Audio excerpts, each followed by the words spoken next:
अस्सलाम वालेकुम व्यूअर्स, क्या हाल है आप? उम्मीद करती हूँ आप ठीक होंगे और आप देख रहे हैं मियाँ चन्नू व्लॉग।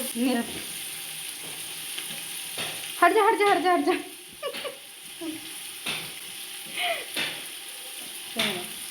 हाँ जी, आज हम बाज़ार से लेट आए, शादी की शॉपिंग करते रहे हैं तो इस वजह से खाना लेट हो गया। खाना वैसे मैंने बनाना नहीं था, मैं बाहर से यानी कि बाज़ार से मैं शामियाँ ले आई थी। तो हमें अचानक पता चला कि मेरे भाई आ रहे हैं।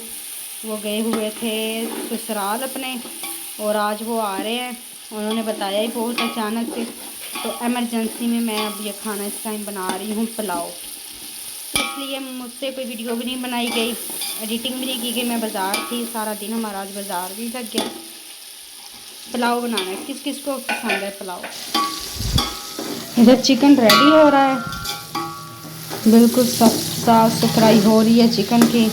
और मेरा मसाला रेडी हो चुका है बिल्कुल, कि इसमें चिकन की ज़रूरत है। जल्दी